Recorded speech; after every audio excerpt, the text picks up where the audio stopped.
Welcome back. Here we are again. We're going to do another haunted history story tonight of Morris Slater, more infamously known as Railroad Bill. This story is not quite so much on the haunted history side as I just saw a shooting star, as it is interesting, but I am sure he's probably been around a few times here and probably talked to a few people too. But Railroad Bill became a local legend for, well, train robbing. That was his thing. He was an African-American train robber whose loot was never recovered after the end of his 6-year-long reign of terror on the area.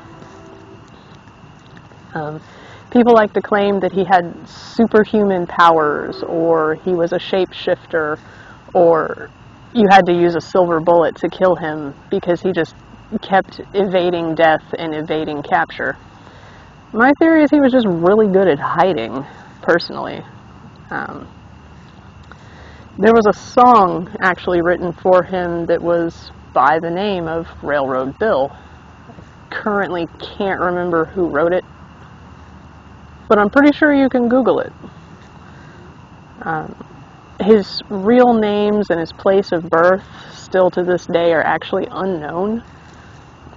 What little we do know about him is that he worked for a traveling circus, and he became a very successful showman by doing that. And after the circus, he worked for a turpentine company in South Carolina, and he moved with this company when it relocated to Alabama and then later to the Panhandle of Florida. At the time that he lived in Alabama and Florida, he went by the name of Morris Slater. The name Railroad Bill came later.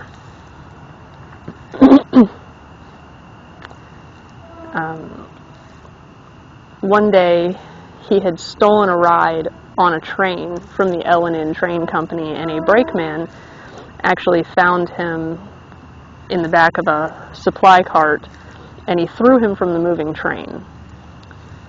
While he was falling, Slater fired his rifle at the brakeman, wounding him, and thus began a 6-year-long vendetta against the railroad company, during which he actually ended up commandeering a train and forcing it to leave the station while threatening the life of an L&N superintendent. The superintendent's name was James McKinney. Saw that. L&N Railroad Company ended up hiring a detective to try and track down Slater. At this point in time, they have begun calling him Railroad Bill. He was wanted in Florida for carrying a rifle without a permit, and L&N had put out a $350 reward for his capture.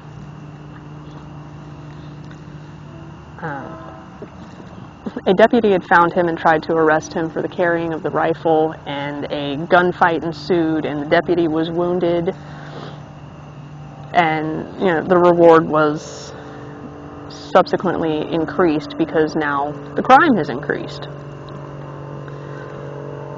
He organized a freight car gang that specifically targeted L&N Railroad.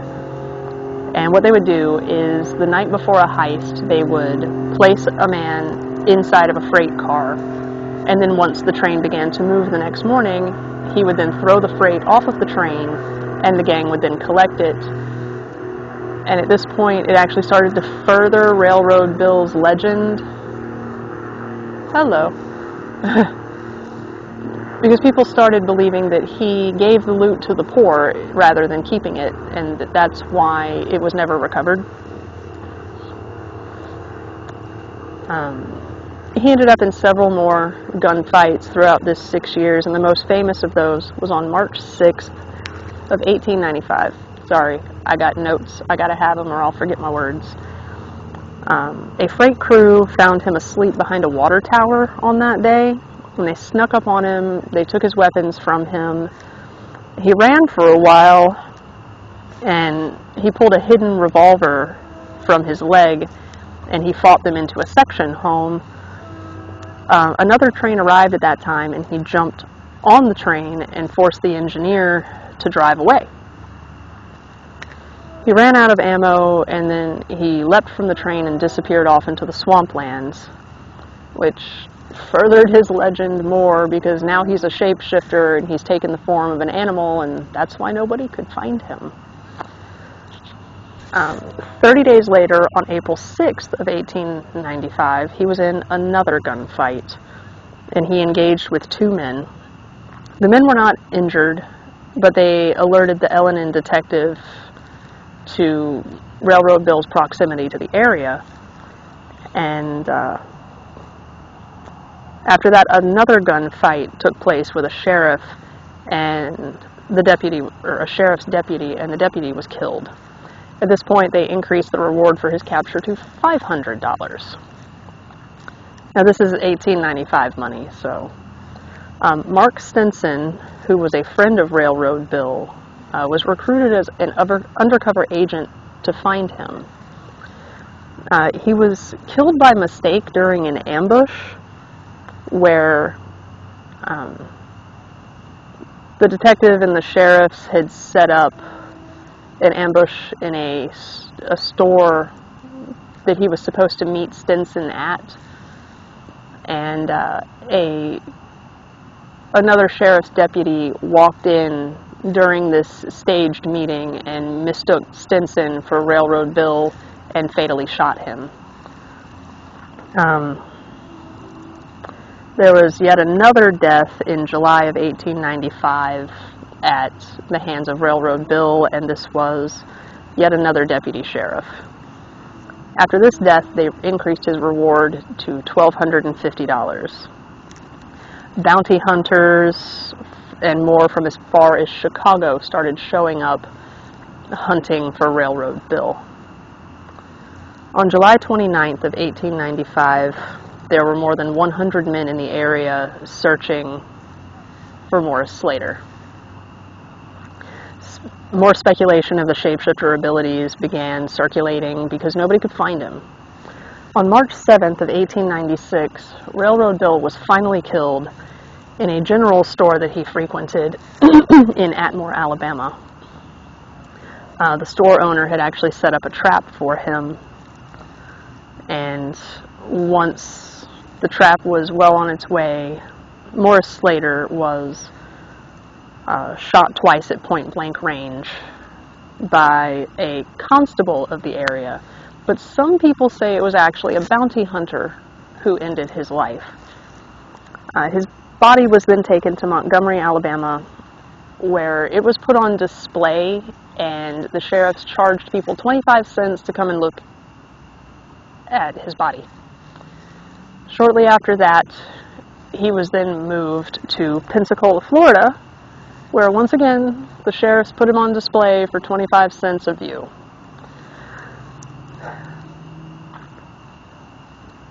He, in the end, was interred here in Pensacola, and his grave was actually left unmarked until 2012, where, much like Molly McCoy, he was found on survey and then given the headstone that he deserved to have.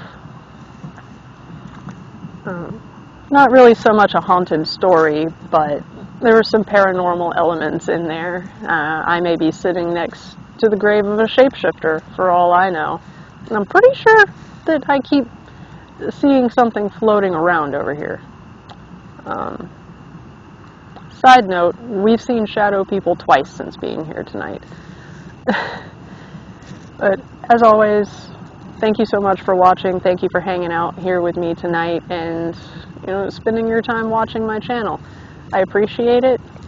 Appreciate every view, every like, and every comment that you guys give me. And on that note, be sure to click all those buttons. They're fun. And I will see you in the next video.